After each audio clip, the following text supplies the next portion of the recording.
One mutual fund present CNBC आवाज पहला कदम season 5। नमस्कार, मैं हूं आपके साथ कविता थपलियाल। पहला कदम सीजन 5 के इस एपिसोड में आप सभी का स्वागत है, जहां पर हम बात करने वाले हैं म्यूचुअल फंड्स पर और म्यूचुअल फंड निवेश की बारीकियों पर। हम आपको बताने वाले हैं कि म्यूचुअल फंड निवेश में आपको कहां फायदा है। सरल भाषा में पूरी जानकारी आप तक हम लेकर आएंगे और कैसे हर उम्र और हर पेशे से जुड़े निवेशक म्यूचुअल फंड्स में निवेश से अपनी जिंदगी के लक्ष्य को हासिल कर सकते हैं और एक बेहतर जिंदगी जी सकते हैं। और इस सीजन पर हमारा फोकस इन्हीं तमाम बातों पर है। बतौर एक्सपर्ट आज हमारे साथ शो में जुड़े हैं SBI म्यूचुअल फंड के ED CMO DP सिंह, आनंद राठी प्राइवेट वेल्थ मैनेजमेंट के DP CEO फिरोज अजीज। आप दोनों का स्वागत है। बहुत ही इंटरेस्टिंग बुकलेट यहाँ पे जारी की गई है SBI की तरफ से, जहाँ पर 14 reasons why you should follow in love with mutual funds का जिक्र किया गया है। बहुत आसान भाषा में, खासतौर से अगर आप एक नए निवेशक हैं, पहली बार निवेश कर रहे हैं या mutual fund as an investment instrument को समझना ही चाहते हैं, ये तमाम बारीकियां इसमें दी गई हैं। सबसे पहले तो मैं जानना चाहूंगी कि इस बुकलेट को निकालने के पीछे आपका मकसद क्या है, क्योंकि काफी बारीकी से आपने इसमें चीजें समझाई हैं। देखिए, हमें ये लगता था कि इन्वेस्टर्स को, निवेशकों को कई बहुत सिंपल चीजें हैं जिनके बारे में नॉलेज नहीं है, बिल्कुल, या मिस इन्फॉर्मेशन है, या उसको किसी भी तरह से नैरेटिव जो दिया गया है वो गलत तरह से समझते हैं उनको। तो हमने बहुत सिंपल चीजें जो कि एक आम निवेशक के तौर पे उनको पता होनी चाहिए कि म्यूचुअल फंड क्या क्या करता है, उसमें क्या फायदे हैं, क्या नुकसान है, क्या लिक्विडिटी है और कैसे इसको देखना चाहिए, तो वो बताने की हमने कोशिश की है। हम चाहते हैं कि जितने ज्यादा लोगों के पास पहुंचेगा उतने ज्यादा लोग म्यूचुअल फंड में ज्वाइन करेंगे, क्योंकि ये तो देखो है म्यूचुअल फंड सही है, पर वो सही क्या क्या है वो तो पता होना चाहिए। सिर्फ 4 बक्से से किसी को समझ नहीं आएगा। बिल्कुल। अगर मेरे पास ऐसा, मैं टीवी पे देख रहा हूँ, मैं होर्डिंग देख रहा हूँ, मैं सब कुछ कर रहा हूँ, तो मैं अगर किसी को पूछने की कोशिश करता हूँ या तो मेरे को उसके सेल फंक्शन में चला जाता हूँ कि हाँ अगर म्यूचुअल फंड के बारे में बोल रहा है तो दे दो भैया, इसको प्रोडक्ट बेच दो। हम ये नहीं चाहते, हम ये चाहते हैं कि उसको पहले नॉलेज हो कि वो कर क्या रहे। तो म्यूचुअल फंड सही है का नेक्स्ट स्टेप है कि म्यूचुअल फंड में सही क्या है। ओके। तो वो बताने की हमने कोशिश की है। ऑलराइट, तो यहाँ पे 14 सीढ़ियां हैं, 14 कदम हैं जिसके जरिए हम आपको ये आज बताएंगे। सबसे पहले जो मेरे सामने दिखाई दे रहा है, मुझे शुरुआत इसी से करते हैं कि म्यूचुअल फंड में निवेश को लेके फायदे।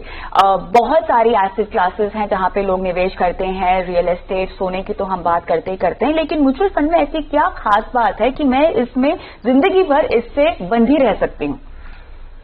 आई थिंक जो भी खूबियां एक इन्वेस्टमेंट में होनी चाहिए, टैक्स से लेके एक्सपर्ट जो मैनेज कर रहा है, professional management, tax advantage, liquidity, diversification, asset allocation, ये सब, ये 5 सेफ्टी, डिवर्सिफिकेशन से जो आप पूरे eggs not in one basket जो कहते हैं, वो डिवर्सिफिकेशन से ये 5-6 जो एडवांटेजेस, बहुत इंपॉर्टेंट एडवांटेजेस हैं। Tax efficiency, professional management, liquidity, and आप अगर ये देखें कि इसमें एक और खूबी भी है, द 4th खूबी इज दैट म्यूचुअल फंड्स जो हैं उसमें बहुत सारे एसेट क्लासेस कवर होते हैं, ना कि जस्ट इक्विटी। बहुत सारे इंस्ट्रूमेंट्स सिर्फ एक एसेट पे तवज्जो देते हैं, जैसे FD सिर्फ डेट करता है, सो एसेट एलोकेशन भी कर सकते हैं। ये सब खूबियों की वजह से जैसे DP साहब ने कहा कि क्यों सही है, क्योंकि ये 4-5 बहुत अच्छी खूबियां जो इन्वेस्टमेंट में होनी चाहिए। खासतौर से अगर मैं टैक्स पे फोकस करना चाहूँ तो भले ही मैं एक न्यू इन्वेस्टर हूँ, एक यंग इन्वेस्टर हूँ,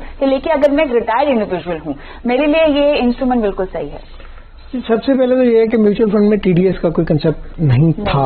अभी मैं नहीं बोलूँगा क्योंकि सिर्फ डिविडेंड के ऊपर TDS आ गया, पर अभी भी ये है कि कैपिटल गेन्स के ऊपर TDS का कंसेप्ट ही नहीं है। तो वो एक सबसे बड़ा फायदा है कि आपको ये नहीं है कि अगर मैंने पैसा जमा कर दिया तो उसके बाद मैं पहले तो TDS सर्टिफिकेट इकट्ठे करता फिरूं या उसका इंटरेस्ट सर्टिफिकेट दूं, उसको साथ में लगाऊं, उसको ऐड करूं। ये तो आपका कैपिटल गेन और तभी ट्रिगर होता है जब आप इसमें पैसा निकालते हो। अगर आपने पैसा डाल दिया, सपोज आपने 10 साल पैसा नहीं निकाला, तो 10 साल तक आपको टैक्स के बारे में चिंता करने की जरूरत नहीं है। चाहे आपकी वैल्यूएशन डबल हो गई, 3 टाइम्स हो गई, कितना भी हो गया, आपको उसके बारे में चिंता करने की जरूरत नहीं है। जब आप निकालोगे उस वक्त आपको टैक्स के बारे में वो भी आपको खुद ही कैलकुलेट करके अपने रिटर्न में डालना है। तो दैट्स द बेसिक डिफरेंस कि capital gains are not subject to TDS and capital gains are triggered at the time of encashment.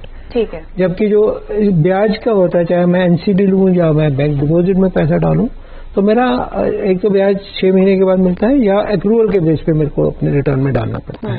मेरे पास कैश फ्लो भी नहीं है तो मैं टैक्स दे रहा हूँ उस पर, एक नोशनल वैल्यू पे टैक्स दे रहा हूँ। तो सबसे बड़ा फायदा तो टैक्स का यही है, जो एक नए इन्वेस्टर के लिए ये समझना बहुत जरूरी है। ओके। लेकिन म्यूचुअल फंड्स में एसटीपी, एसडब्ल्यूपी जैसी सर्विसेज की हैं जिनका फायदा उठा सकते हैं, उसमें अगर मुझे टैक्स का पहलू समझना हो तो वो कैसे काम करता है?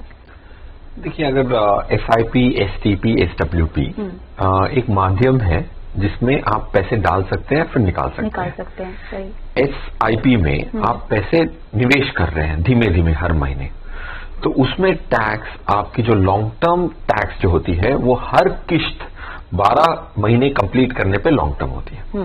सो वो एक समझना जरूरी है। अगर आपने 12 महीने तक एक किश्त लगाई है तो आपके 12 महीने पहली किश्त के तो पूरे हो गए, बट आखिरी किश्त के 24 महीने बाद पूरे होंगे, मतलब पहले 12 और अगले 12।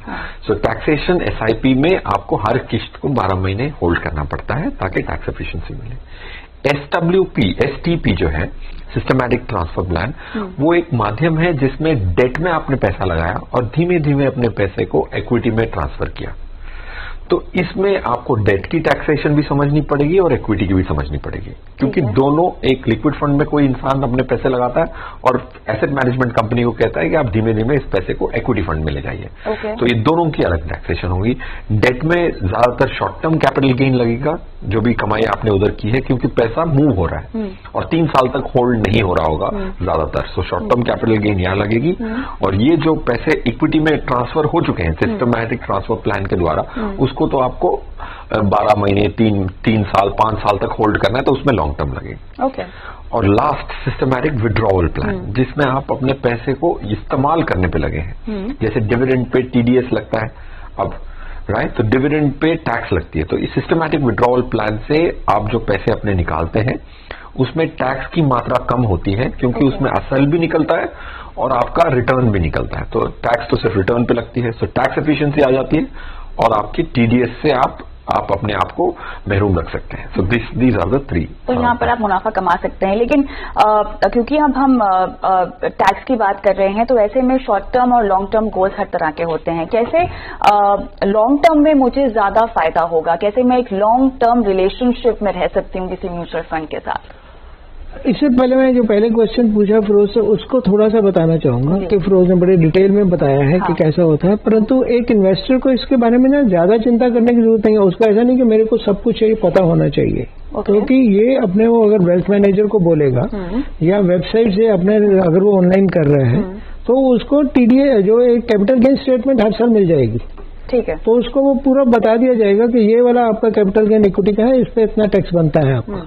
उसको वही लगा के अपने रिटर्न में सिर्फ उसको कॉपी करना है। उसको ऐसा नहीं है कि हर एक चीज को, हर एक किस्त को एक कैलकुलेट करना है कि फर्स्ट इंस्टॉलमेंट में कितना है। पेचीदा काम बिल्कुल नहीं है। और दूसरा ये है कि ये ट्रिगर तभी होगा जब आप निकालोगे, उससे पहले ये ट्रिगर नहीं होगा। ये चीज है।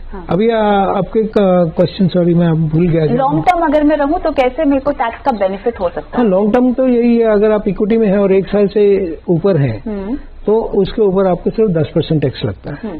और अगर 1 साल से कम अवधि में है तो सिर्फ 15% टैक्स लगता है। आपका चाहे मार्जिनल रेट कुछ भी हो, चाहे आप 30% में है या 40% में मार्जिनल रेट पे है, तो उसको भी 15% शॉर्ट टर्म में और 10% लॉन्ग टर्म में देना पड़ेगा। आल्दो ये 10% का रेट 1 साल के बाद ट्रिगर हो जाता है, परंतु हम हर बार यही कहते हैं अगर आपने इक्विटी में पैसा लगाया है तो आपका कम से कम अवधि जो है 3 से 5 साल होनी ही चाहिए। उससे पहले अगर आपको रिटर्न मिल जाती है, that's a bonus, that's icing on the cake. आपको खुश रहें, ठीक है, आपकी किस्मत अच्छी, आपको मिल गया। और नहीं मिलता तो आपको घबराना नहीं चाहिए। तो 3 से 5 साल का समय चाहिए। और डेट में तो बहुत ही बड़ा फायदा है कि अगर आप 3 साल से ज्यादा रहते हैं तो हम जब अगर आज की डेट के हिसाब से अगर हम मार्जिनल ये लेके चलें 6 से 7% का, 7% का भी रिटर्न आता है, तो back of the envelope calculation के 3 साल में आपको 21% का ब्याज रिटर्न मिला। तो 21% में अगर आपकी इन्फ्लेशन की जो दर है अगर वो 5% है तो 3 साल में वो 15% हो गया। तो 21 में से 15% पहले ही निकल जाएगा। तो बाकी 6% रह गया, तो 6% के ऊपर 20% टैक्स लगेगा। तो 1.20%, तो basically you are paying 0.40% per year. तो अगर आपका 7% रिटर्न है तो उसमें से 40 पैसे अगर आपने दिया तो आपका टैक्स रेट एक्चुअली जो है वो करीब 6 या 7% बना। तो उस हिसाब से आपको देखना जरूरी है। तो 7% का 40 पैसे हुआ तो 5.5 से 6% के बीच में आ जाता है। तो ये टैक्स रेट हो जाता है इंस्टेड ऑफ आपका मार्जिनल रेट जो 30 से 40%। तो ये बहुत बड़ा फायदा है। और लेकिन एक और फायदा यहाँ पर ये है कि आप निवेश जो है किसी भी राशि से शुरू कर सकते हैं। आपको अपने पैसे जमा करके फिर निवेश रणनीति अपनाने की जरूरत नहीं है। कैसे आप SIP हो, लमसम हो, जैसे निवेश करना चाहते हैं वैसे कर सकते हैं। कैसे म्यूचुअल फंड एक कस्टमाइज्ड इन्वेस्टमेंट व्हीकल है, आपको बताएंगे इस छोटे से ब्रेक के बाद।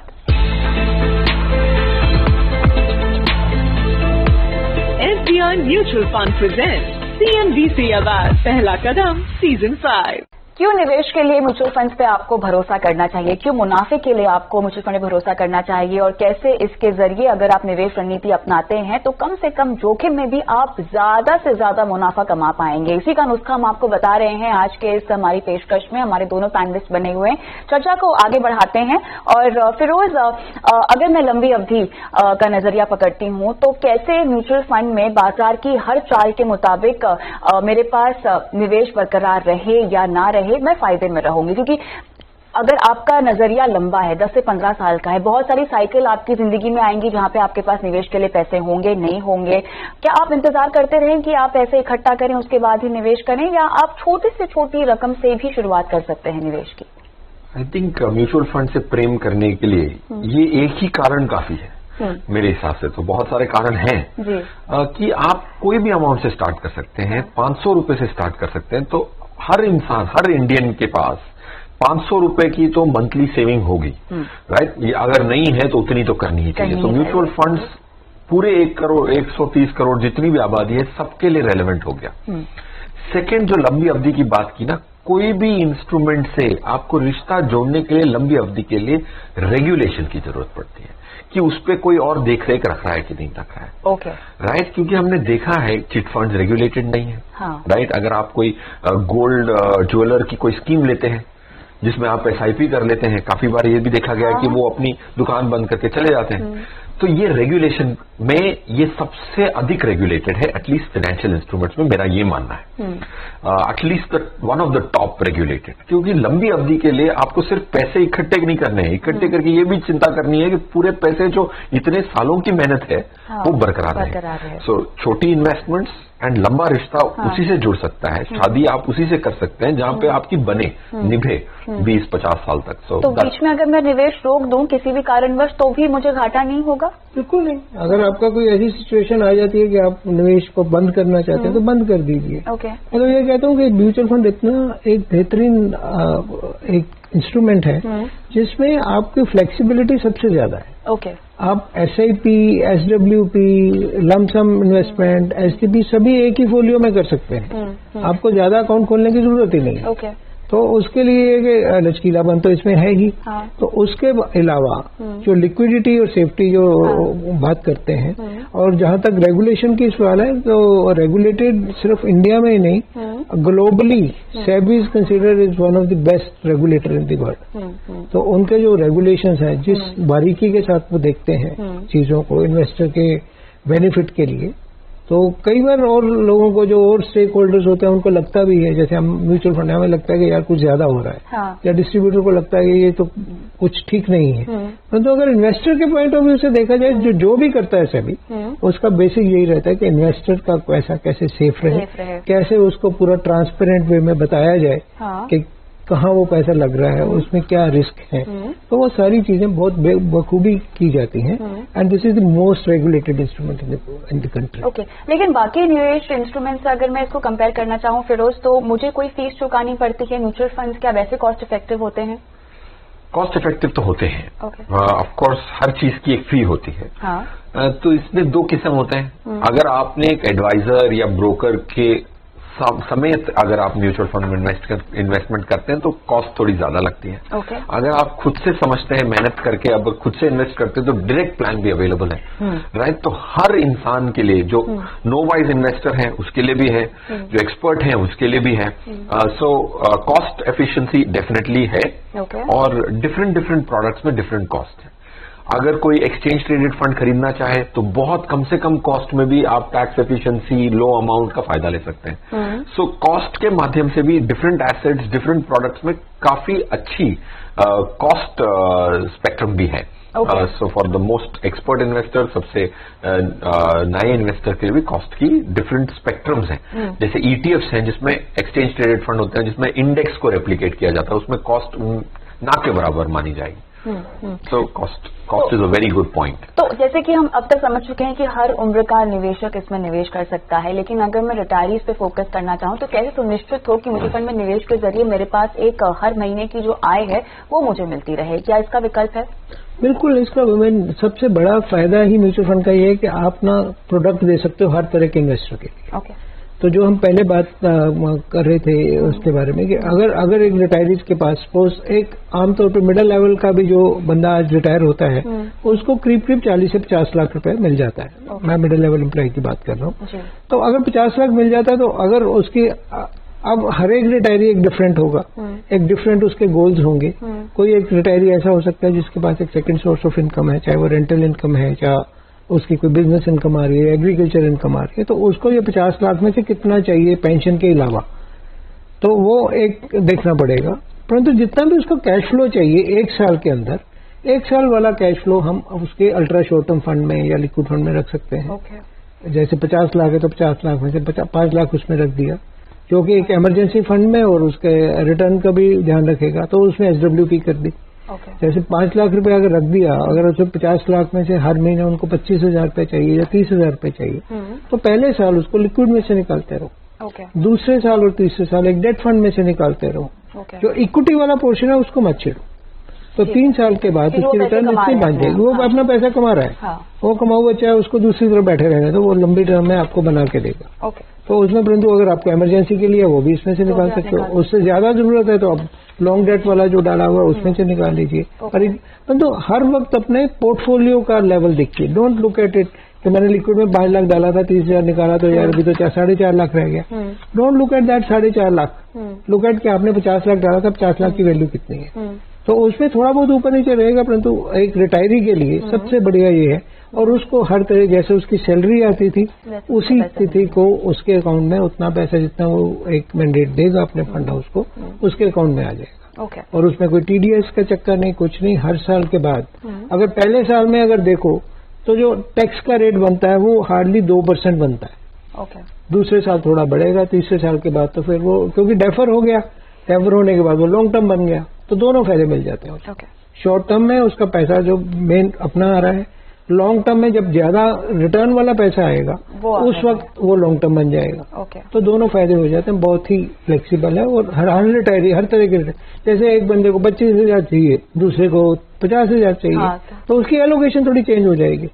और किसी को बिल्कुल नहीं चाहिए तो उसको लॉन्ग डेट और इक्विटी में डाल देंगे। हर एक कस्टमाइज है। अगर वो अपने वेल्थ मैनेजर के साथ बैठेगा, अपने डिस्ट्रीब्यूटर के साथ बैठेगा या फंड हाउस में किसी से वो पूछना चाहेगा तो ये चीजें उसको बता दी जाएंगी। तो वो बहुत ही आसान तरीका है। लेकिन जो भी मेरी जमा पूंजी होगी, जो भी मेरी कमाई होगी, हर इन्वेस्टमेंट इंस्ट्रूमेंट में एक नॉमिनी का कॉन्सेप्ट होता है। क्या मेरे बाद मेरे पैसे किसी नॉमिनी को दिए जा सकते हैं? बिल्कुल, जैसे बैंक अकाउंट में नॉमिनी होता है वैसे म्यूचुअल फंड में नॉमिनी होते हैं।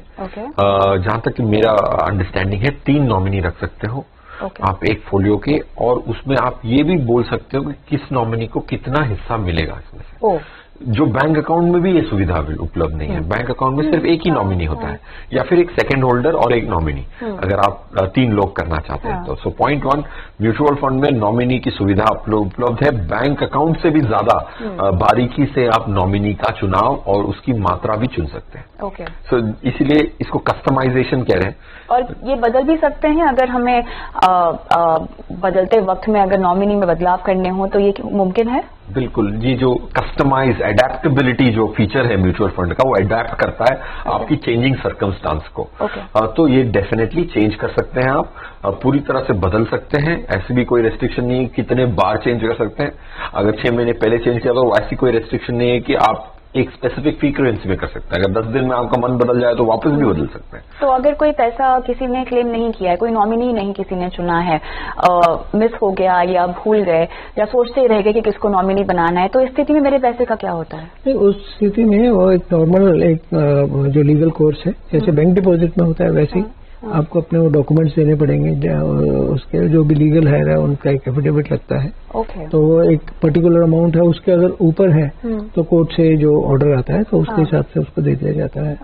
परंतु ये बहुत जरूरी है कि नॉमिनी रख ही देना चाहिए, क्योंकि बाद में जो परिवार वाले होते हैं जो आपके शुभ हैं उनको बहुत ज्यादा दिक्कतें आती हैं। हम तो हमेशा यही कहते हैं कि जैसे ही कोई नया इन्वेस्टर आता है तो नॉमिनी जरूर रखिए, क्योंकि नॉमिनी हर एक व्यक्ति का होना चाहिए। टाइम इज अनसर्टन, तो उसके लिए किसी को ये नहीं है कि मतलब चेंज है। जो दूसरा एक और भी है जो मैं एक प्रैक्टिकल तौर पे बताना चाहता हूँ कि कई बार ना लोग ऐसे करते हैं, किसी के कहने पे नॉमिनी किसी ऐसे व्यक्ति को बना देते हैं जिसमें परिवार वालों को नॉमिनी ना होने से ज्यादा दिक्कत हो जाती है। The nominee should be a real responsible person who is here, because he's not a legal heir. Nominee is just a trustee. Money goes to him as a trust of that person. अगर legal hair उसके दूसरे हैं तो उसका ये जो nominee है उसका ये काम है उसके लीगल हेयर में बांटे। और म्यूचुअल फंड से वो काम उस नॉमिनी के पास चले जाता है। अच्छा, तो जैसे होता है कि अगर आप लीगल हेयर के हिसाब से नॉमिनी अपॉइंट करना चाहते हैं तो कर सकते हैं। तो जैसे प्रोजेक्ट है कि 3 नॉमिनी कर सकते हैं, या मतलब it should be as much as possible, it should be joint, and as much as possible nominee तो होना ही चाहिए। वो बहुत ही आवश्यक है। ऑलराइट, लेकिन जैसा कि हम सब जानते हैं कि आपको म्यूचुअल फंड में शॉर्ट टर्म, लॉन्ग टर्म हर तरह के गोल प्लान करने का मौका मिलता है, लेकिन जब आपको वाकई पैसों की जरूरत हो तो क्या म्यूचुअल फंड में ऐसी कोई सुविधा है कि आपके पास तुरंत पैसे 24 घंटे के अंदर मिल सके आपको? कैसे आपकी कन्वीनियंस के आधार पर आपको म्यूचुअल फंड के निवेश का पैसा मिल सकता है, इसी पर बात करेंगे लेकिन ब्रेक के बाद। SBI Mutual Fund presents CNBC award पहला कदम सीजन 5। कैसे म्यूचुअल फंड आपके लिए एक मुनाफे का सौदा हो सकता है और कैसे इससे आपको प्यार करना चाहिए, इसे समझते हुए ये हम आपको आज बता रहे हैं। चर्चा को आगे बढ़ाते हैं। फिरोज, बहुत ज्यादा कन्वीनियंस है म्यूचुअल फंड्स में। अक्सर हम कहते हैं कि या आजकल हम ये कहने लगे हैं कि आपको अपने सेविंग्स अकाउंट को रिप्लेस कर देना चाहिए लिक्विड फंड के साथ। ऐसे इसी के जैसे बहुत सारी ऐसी सुविधाएं हैं जिसके चलते आपको आपके कन्वीनियंस पे, आपकी सहूलियत पे आपको पैसा मिल जाएगा। वो क्या क्या है? कन्वीनियंस के हिसाब से ऑफ कोर्स लिक्विड फंड्स बहुत जल्दी आपको पैसे की एक्सेस दे देते हैं। राइट, आप रिडेम्पशन, लेकिन कमाई के साथ ऑफ कोर्स कमाई के साथ, और आपको पूरे पैसे भी नहीं निकालने पड़ते। अगर आपको थोड़े पैसे चाहिए, अगर आपने 1 लाख रुपए का इन्वेस्टमेंट किया और आपको सिर्फ 5,000 रुपए निकालने हैं तो पूरी, जैसे एफडी में पूरी एफडी तोड़नी पड़ती है आप, इसमें आपको पूरा नहीं तोड़ना पड़ता, आप सिर्फ उतनी यूनिट्स आप निकाल लेते हैं। अगर आपने एफडी की है तो पूरी एफडी टूटेगी। अगर भले ही आपको 1/3 हिस्सा पैसा वैसा चाहिए तो आप उतनी एफडी नहीं तोड़ सकते जितने की एफडी पूरी तोड़नी पड़ती है। बहुत इंपॉर्टेंट पॉइंट है, क्योंकि काफी बार अगर आप इन्वेस्टमेंट करते हैं तो उसमें से अगर आपने लाख रुपए का इन्वेस्टमेंट किया, आपको सिर्फ 20,000 की जरूरत है, बट आप सिर्फ 20,000 की एफडी नहीं तोड़ सकते। बट लिक्विड फंड सिर्फ 20,000 की यूनिट्स निकाल सकते हैं। तो कोई पेनल्टी नहीं लगती, पूरे पैसे बाकी 80,000 रुपए ग्रो हो रहे हैं। राइट, ये जो लिक्विडिटी का पॉइंट है बहुत इंपॉर्टेंट है। सेकेंड, ऑफ कोर्स एक दिन तक आज, if I am not wrong, जहां तक कि मैं समझता हूं, लिक्विड फंड्स डेबिट कार्ड भी इशू करने लगे हैं। Right, you can withdraw some money. तो मेरा तो यही मानना है कि किसी को इतने पैसे की जरूरत नहीं पड़ती कि वो एक दिन वेट ना कर पाए। इतनी अगर खराब प्लानिंग है तो आपको अपनी प्लानिंग में बदलाव लाना है, ना कि आपको सोचना है कि अभी मुझे 1 घंटे में पैसे चाहिए। राइट, ऐसा जिंदगी में 2 बार होता है, 3 बार होता है। So I think that convenience is there. और तीसरी सुविधा, देखो, जब आपको पैसे चाहिए होते हैं तो आपको कभी सिग्नेचर करना पड़ता है। तो exactly. जैसे जॉइंट होल्डर की जो रिकमेंडेशन दी थी डीपी सर ने अलॉन्ग विथ नॉमिनी, उसमें ये भी सुविधा होती है कि दोनों में से एक आदमी साइन कर सकता है। अगर मैं और मेरी वाइफ के साथ जॉइंट ओनर हूं एक लिक्विड फंड के फोलियो पे, अगर मैं ट्रैवल कर रहा हूं तो मेरी वाइफ साइन करके पैसा निकाल सकती है। ओके। तो ये सुविधा भी है। तो जॉइंट ओनर में दोनों में से एक सिग्नेचर में भी काम चल जाता है। So liquidity I think Paramount, मतलब बहुत इंपॉर्टेंट है और बहुत अच्छी तरह से एड्रेस भी की गई है, क्योंकि इंडस्ट्री 25-30 साल हो गए प्राइवेटाइज होके, आई थिंक। तो कहीं ना कहीं लोगों की मानसिकता में आप बदलाव भी देख रहे हैं, बचत को लेकर, निवेश को लेकर, क्योंकि म्यूचुअल फंड्स में इतनी सारी फैसिलिटीज हैं। लोगों की स्पेंडिंग हैबिट्स में भी क्या बदलाव हुए हैं, इन्वेस्टमेंट हैबिट्स में बदलाव हुए हैं?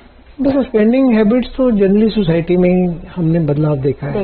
राइट। वो तो देखा ही है कि अभी मिनिमाइजेशन का कंसेप्ट आ रहा है। पहले मैक्सिमाइजेशन का था, मिनिमाइजेशन का है। तो मिनिमाइजेशन में कम से कम लोग, तो निवेश करना तो एक हैबिट बन ही रहा है। ओके। तो वो सेविंग्स को investor, actually savings in bank deposit and investing in short term and liquid deposit is very very thin line.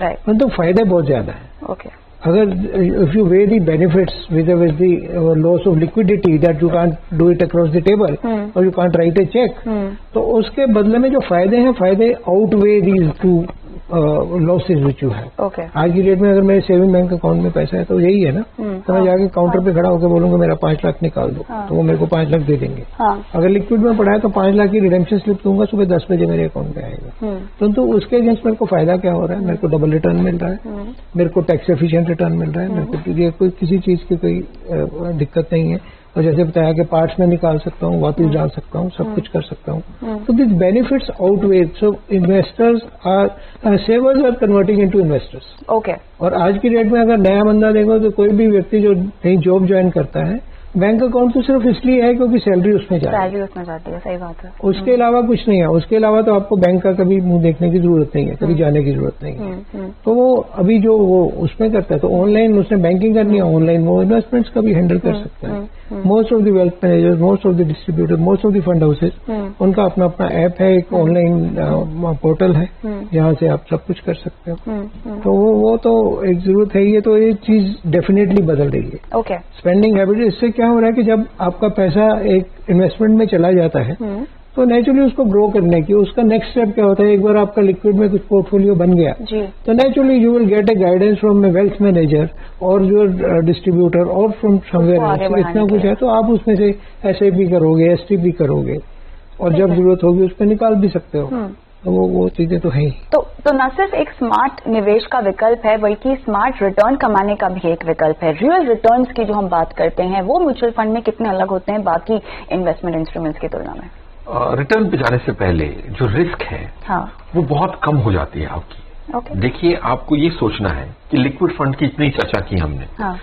India के स्मार्टेस्ट लोग बड़ी कंपनियां इंडिया की चला रहे हैं, राइट, जो टॉप 50 निफ्टी कंपनीज हैं, वो खुद ही अपने लिक्विड पैसे लिक्विड फंड में लगाते हैं। तो जाहिर सी बात है, जो स्मार्ट इन्वेस्टर है, राइट, जिसकी कंपनी के आप शेयर खरीदते हैं, उनके जो एक्स्ट्रा पैसे होते हैं वो कंपनियां भी लिक्विड फंड का प्रयोग करती हैं, और आप क्यों नहीं कर रहे हो? ये सवाल उठाना कि ये मेरे लिए सेफ है कि नहीं है, ये gets addressed when you look at companies भी अपना पैसा लिक्विड फंड में लगाती हैं। ओके। अब मैं अपना उदाहरण देता हूँ, मेरी वाइफ का उदाहरण देता हूँ। ऑफकोर्स RBI ने येस बैंक को सेव करने के लिए जो भी मॉरेटोरियम लगाया, जो कि बहुत अच्छा है। तो मेरी वाइफ के जो इन्वेस्टमेंट्स थे उसमें येस बैंक की मैंडेट थी, क्योंकि उन्होंने लिक्विड फंड में से निकाल के, येस बैंक से निकाल के लिक्विड फंड में रखा था। तो पैसा लिक्विड फंड में था। तो उसमें मैंने दूसरी बैंक का अकाउंट डिटेल देके उसमें पैसे वो वापस आ गए। तो ये बहुत बड़ी चीज है, ये एक उदाहरण है कि कैसे ये रिस्क घटाता है, क्योंकि आपके पैसे सिर्फ बैंक में नहीं पड़े, लिक्विड फंड में पड़े, और फिर भी वो इस्तेमाल कर पाई जो अपना आज इस हफ्ते का जरूरत था। तो यहाँ पे मतलब क्राइसिस मैनेजमेंट भी इन प्लेस है म्यूचुअल फंड्स के लिए? एब्सोल्युटली। इसमें तो है ही, मतलब जैसे मैंने बताया कि अगर आपका पैसा इसमें, पहली बात तो ऑटोमेटिक डाइवर्सिफिकेशन है। आपको बिना जाए वो तो है ही। वो तो है। और उसका जो कॉस्ट एफिशिएंसी भी इसलिए हो जाती है क्योंकि आप पोर्टफोलियो पे कर रहे हो। अगर आप इंडिविजुअली करोगे तो आपकी कॉस्ट इससे मल्टीपल्स होगी। तो इससे नहीं होगी। मतलब अगर म्यूचुअल फंड में तो आपकी कॉस्ट एक्चुअली बहुत कम हो जाती है, क्योंकि नहीं तो आप ब्रोकरेज होगे, आप इतना वो एक एक इंस्ट्रूमेंट पे करोगे। और दूसरा रिस्क इसलिए भी हो जाता है, जैसे मैंने बोला कि अगर कोई PNC बैंक में पैसा रख के बैठा था या किसी का येस बैंक में था, तो अगर वो म्यूचुअल फंड में होता है, स्थिति आने का सवाल ही पैदा नहीं होता, क्योंकि you are in a portfolio. अगर किसी में कोई क्रेडिट इशू हुआ भी, पहली बात तो जितने भी क्रेडिट इशू हैं वो there are very few in handful of funds, तो दूसरे फंड में कोई इशू नहीं है। अगर होगा भी तो 2-3-4% का ही इशू आएगा ना, 96% तो आपके हाथ में है। वो तो प्रॉब्लम आपको तब आएगी अगर 100% पैसा उसी दिन निकालना चाहते हैं जिस दिन प्रॉब्लम हुई, तो probability is very very less of those things. अगर किसी का 10 लाख पड़ा है, उसको 2 लाख चाहिए, अगर उस दिन उस इंस्ट्रूमेंट पे कुछ हुआ भी है तो आपको 2 लाख की कोई चिंता नहीं है, आप निकाल लीजिए। तो यानी भरोसा डगमगाना नहीं चाहिए आपका। थोड़े बहुत किस्से अगर आए भी हैं तो भी यहाँ पे रेगुलेटर ने फिर रोज निवेशकों के हितों का ध्यान रखा है, बहुत अच्छी तरह से ध्यान रखा है, और ये इवॉल्व है। देखिए आज अगर हम रियल एस्टेट की बात करें तो रेरा जो रेगुलेशन है वो 1-1.5 साल हुआ है, बट जो सेबी की फॉर्मेशन है और म्यूचुअल फंड की रेगुलेशन भी एक प्रोसेस है, एक एवोल्यूशन है। तो आज आप 20-30-40 साल बाद वो इवॉल्व वर्जन देख रहे हैं, तो गलतियां होती हैं, उसको सुधार के जो रेगुलेशन में बदलाव भी आए हैं, मिस सेलिंग को कर्व किया गया है, कमीशन के हित में जब एडवाइजर गलत एडवाइस देता था उसको कंट्रोल किया गया है, राइट। तो बहुत सारा इवॉल्व हुआ है रेगुलेशन। आज जो कोई निवेशक है उसको ये चिंता करने की जरूरत नहीं है कि वापस वही गलती वापस हो सकती है। तो इतना स्ट्रांग रेगुलेशन हो गया है over the decades, which is very good for an investor, and I think that's ये बहुत इंपॉर्टेंट अहम रीजन होगा मेरा लॉन्ग टर्म जुड़ने के लिए। अगर मुझे 6 महीने किसी के साथ जुड़ना है तो मुझे इतना रेगुलेशन का इतना एम्फेसिस नहीं है, लॉन्ग टर्म जुड़ना है तो हमारे रेगुलेटर जो आरबीआई एंड सेबी है, सेबी ज्यादा म्यूचुअल फंड के लिए हैं, आरबीआई बैंकों और एनबीएफसी के लिए हैं, दोनों ने अच्छा ही काम किया और सेबी ने तो definitely ahead of the curve किया है। बट आई थिंक जो आप रियल रिटर्न की बात कर रहे थे वो बहुत इंपॉर्टेंट पॉइंट है, तो मैं मिस नहीं करना चाहता। रियल रिटर्न कमाना बहुत जरूरी है पहले तो, और म्यूचुअल फंड आपको काम आ सकता है कि नहीं। रियल रिटर्न का क्या मतलब है? मतलब है, मैं वही पूछ रही हूं। महंगाई को मात देना रियल रिटर्न कहते हैं। अगर आपने 5% की रिटर्न कमाई और महंगाई 8% से बढ़ी, तो आपने महंगाई से भी ज्यादा कमाई नहीं की है। उदाहरण के तौर पे बोल रहा हूं, मैं नहीं कह रहा हूं कि महंगाई 8% बढ़ रही है। अगर आपने 5 कमाया, महंगाई 8% से बढ़ गई, तो आपने महंगाई को भी मात नहीं दिया है। तो रियल रिटर्न -3 है, मतलब आप 3 कदम पीछे चल रहे हैं महंगाई से। तो महंगाई को मात देना बहुत जरूरी है। अगर महंगाई को मात नहीं देते तो जो भी पैसे आपने रखे हुए हैं, वो पैसे जिस चीज के लिए रखे हुए हैं वो आप खरीद ही नहीं पाएंगे। That's point 2। तो रियल रिटर्न कमानी है तो एफडी से तो हो नहीं सकता, राइट। ये देखा गया है, लास्ट 20-30 साल देख लीजिए, तो क्लियरली आप रियल रिटर्न एफडी से नहीं कमा सकते, सिर्फ ब्याज पे पैसा लगा के भी नहीं कर सकते। तो इक्विटी का निवेश करना पड़ेगा।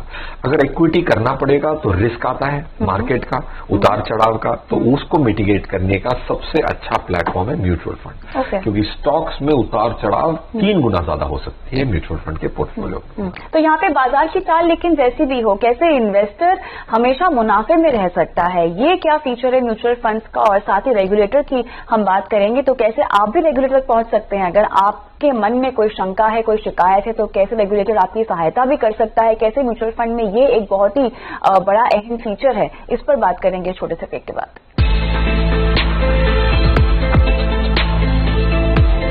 SBI mutual fund present CNBC award पहला कदम सीजन 5। कैसे म्यूचुअल फंड में निवेश करके आपकी जिंदगी का हर सपना पूरा हो सकता है। चर्चा को आगे बढ़ाते हैं और शो के आखिरी पड़ाव में आ गए हैं। एनआरआई भी निवेश कर सकते हैं म्यूचुअल फंड में, ये एक बेहतरीन खूबी है। एनआरआई बिल्कुल इसमें निवेश कर सकते हैं। उनके ऊपर भी टैक्स लॉज वैसे ही हैं जैसे एक डोमेस्टिक इन्वेस्टर के हैं। सिर्फ यही है कि उनके केस में अगर वो उनका कैपिटल गेन होता है तो जितना भी उसका एक विदहोल्डिंग टैक्स जो है रखा जाता है, तो विदहोल्डिंग टैक्स यहाँ पे रखते हैं। वो भी उसमें कि most of the people are coming through the countries जहाँ पे डबल टैक्स ट्रीटी है। अगर ऐसा कंट्री में है तो वो भी नहीं, विदहोल्डिंग टैक्स भी नहीं रखा जाता। They carry only the currency risk. तो जैसे हमने अपने करेंसी का बिहेवियर देखा है पिछले 5-7 सालों में, net of the currency movement, the returns are quite attractive for the people. तो वो जो लोग हैं, अगर वो स्पेशली जो एनआरआई हैं, उनको they understand India much better than anybody else. उनको पता है कि यहाँ पे कितना रिटर्न बन सकता है, तो वो अक्सर पैसा लगाते हैं। तो इक्विटी में भी पैसा लगा सकते हैं, डेट में भी लगा सकते हैं। तो इक्विटी में भी कॉल लेते हैं और लगा भी रहे हैं। और ज्यादा से ज्यादा लोग। तो आपने निवेश बढ़ते हुए देखा है एनआरआई? बिल्कुल, एनआरआई का निवेश हिंदुस्तान में बढ़ते हुए देखा है। Okay, alright. लेकिन कैपिटल गेन्स हो या लॉस हो, इसको सेट ऑफ कर सकते हैं, जो कि एक बहुत ही यूनिक फीचर है म्यूचुअल फंड्स में। कैपिटल देखिए, जब टैक्स की बारी है तो 5 हेड होते हैं जिसमें टैक्सेशन होती है, इनकम टैक्स। तो 5 हेड में से एक हेड होती है कैपिटल गेन। तो कैपिटल गेन अगर आपने इस साल लॉस किया है तो आप इस साल के लॉस के अगेंस्ट जो भी गेन किया उसको सेट ऑफ कर सकते हैं। उसके थोड़े रूल्स हैं सेक्शन 73 के हिसाब से, मैं बता देता हूं। शॉर्ट टर्म अगर आपको लॉस हो गया और आपने उसको बुक कर लिया तो वो लॉस बहुत पावरफुल लॉस माना जाता है। वो short term loss short term gain और लॉन्ग टर्म गेन दोनों को ऑफसेट कर सकता है। लॉन्ग टर्म लॉस जो है वो सिर्फ लॉन्ग टर्म गेन को ऑफसेट कर सकता है, ये याद रखना है। Short term loss powerful loss होता है, लॉन्ग टर्म लॉस पावरफुल इतना नहीं होता है। तो लॉन्ग टर्म सिर्फ लॉन्ग टर्म को कैंसिल कर सकता है।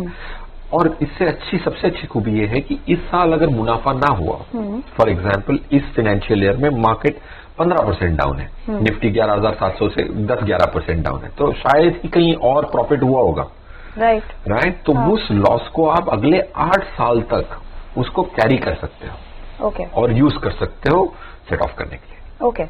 ऑलराइट। लेकिन कैपिटल गेन्स की हम बात कर रहे हैं, टैक्सेशन का मामला हमने समझ लिया है। जैसे कि हम इंश्योरेंस में कई बार देखते हैं कि जो पॉलिसी होल्डर्स होते हैं वो आईआरडी जैसे इंस्टीट्यूशंस के पास चले जाते हैं अपनी शिकायत दर्ज करने के लिए। क्या सेबी भी मुस्तैदी से ऐसे आगे आता है निवेशकों के हितों को प्रोटेक्ट करने के लिए? क्या आप उनके पास जाके शिकायत दर्ज कर सकते हैं, उन पर एक्शन होता है? बिल्कुल, सेबी के पास है, उनका पूरा सिस्टम है। सेबी के वेबसाइट पे जाके जो निवेशक है अपनी जो कैपिटल मार्केट के किसी भी इंस्ट्रूमेंट के हिसाब से अपने वो शिकायत कर सकते हैं। और वो शिकायत बाकायदा तौर पे सेबी में एक डिपार्टमेंट है जो कंसर्न म्यूचुअल फंड्स के साथ या कंसर्न मार्केट प्लेयर्स के साथ फॉलो अप करके उसका पूरा समाधान करवाते हैं। हमारे पास अक्सर कई सर्विस रिलेटेड अगर कोई किसी कंप्लेंट है या कुछ भी है, नॉट ओनली सर्विस रिलेटेड, किसी भी तरह की कोई शिकायत है तो वो सेबी का एक बहुत पावरफुल एक डिपार्टमेंट है जहाँ पे आप कंप्लीट कर सकते हैं। तो यहाँ पे हम कह सकते हैं कि रेगुलेटर आपके साथ तो है। हमने चर्चा में कई बार डेट की बात की है, लेकिन डेट म्यूचुअल फंड्स का एक ऐसा फीचर है जो आपको आगे बढ़ने में सहायता देता है, एक पुश देता है। इक्विटी से अगर आप घबराते हैं तो डेट के साथ पोर्टफोलियो को रीबैलेंस कर सकते हैं। इसे शामिल करना कितना जरूरी है और क्यों इस पर भरोसा भी करना जरूरी है? ऑफ कोर्स, जैसे लोग अपनी जिंदगी में डिफरेंट दौर में होते हैं, अगर सेफ्टी बहुत ज्यादा इंपॉर्टेंट हो जाती है, जैसे लाइफ बढ़ती है और रिटायरमेंट कॉर्पस होता है, तो डेट का सहारा ले सकते हैं।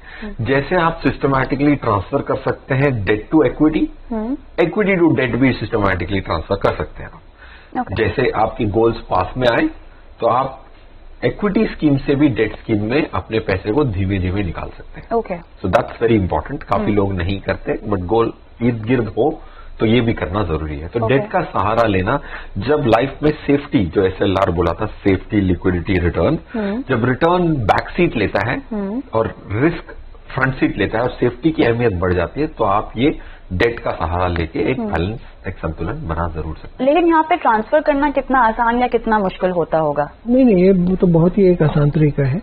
आप जैसे अपने पैसा निकालना है या पैसा इन्वेस्ट करने के लिए एक ट्रांजैक्शन स्लिप देते हैं, तो इसके लिए भी एक ट्रांजैक्शन स्लिप देना होता है, या ऑनलाइन जाके आप buy with click of button you can do it.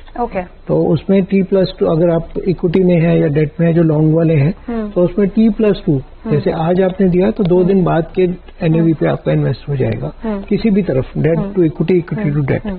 तो वो बड़े आराम से होता है। तो एक चीज और मैं थोड़ा बताना चाहूंगा जो कि मैं समझ रहा हूँ कि हमने उसको मिस किया है। द वे जैसे लॉन्जिविटी, आयु बढ़ रही है because of the so many developments, उसके लिए बहुत जरूरी हो जाता है कि इक्विटी में investment is not a choice, it's a necessity. हम ये नहीं कहते मैं लगाऊं या ना लगाऊं, लगाना ही पड़ेगा। क्योंकि हिंदुस्तान में अगर आज की डेट में अगर 60 साल में अगर आप एक सर्विस कर रहे हैं, कि जॉब कर रहे हैं, तो जनरली 58, 60, 65, मैक्सिमम 65 तक आप सर्विस करते हैं।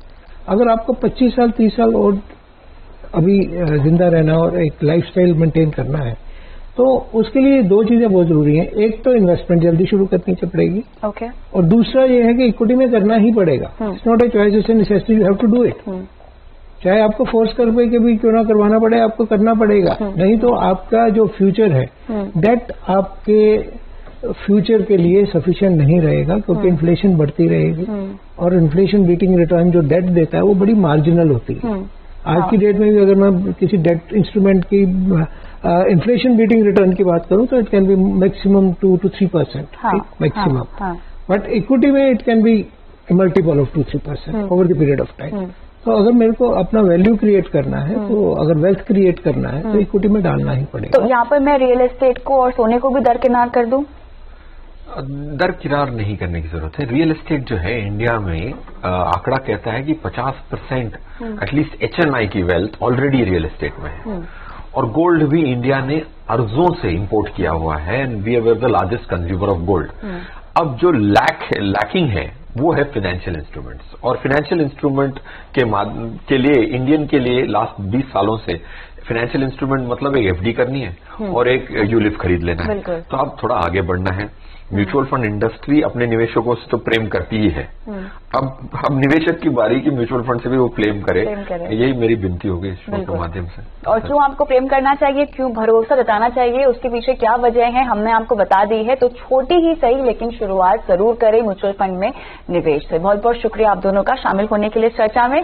और इस एपिसोड में मुझे भी इजाजत दे, अगले हफ्ते आपसे फिर मुलाकात होगी एक नए टॉपिक के साथ। नमस्कार।